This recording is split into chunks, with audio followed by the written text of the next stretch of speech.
बहुत से लोग जब ध्यान करना शुरू करते हैं तो शुरुआत में उनके बड़े प्रश्न होते हैं, और एक प्रश्न जो मुझे बहुतायत में मिलता है वो ये कि जैसे वो ध्यान करना शुरू करते हैं, ध्यान में बहुत सारे विचार आते हैं, हर तरह के विचार आते हैं, अच्छे विचार, बुरे विचार।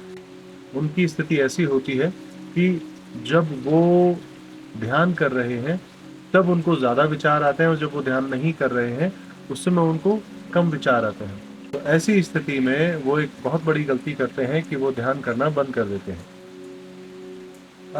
देखिए, जब भी हम घर में सफाई करते हैं, जब भी झाड़ू लगती है घर के अंदर, तो बहुत सारे धूल के कण आपको दिखाई देंगे।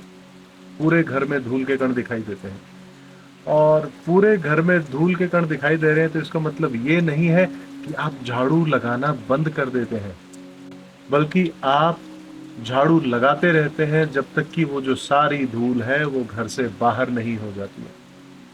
और जब वो सारी धूल घर से बाहर हो जाती है तब फिर आपका घर साफ सुथरा हो जाता है। ध्यान में भी हम यही करते हैं। जब हम ध्यान करते हैं तो ध्यान के अंदर जो हमारे नर्वस सिस्टम के अंदर किसी भी तरह के दबे छुपे तनाव होते हैं, वो तनाव बाहर निकलना शुरू करते हैं। और जब वो तनाव बाहर निकलते हैं तो आपका नर्वस सिस्टम जो है वो साफ हो रहा होता है। क्योंकि ध्यान की प्रक्रिया के अंदर अब जो घटित हो रहा है वो ये है कि आप अपना नर्वस सिस्टम साफ कर रहे हैं और इसे अपने ईश्वर के रहने के लिए तैयार कर रहे हैं। समझ रहे हैं आप मेरी बात? इसलिए ध्यान सीखें और ध्यान करते रहें।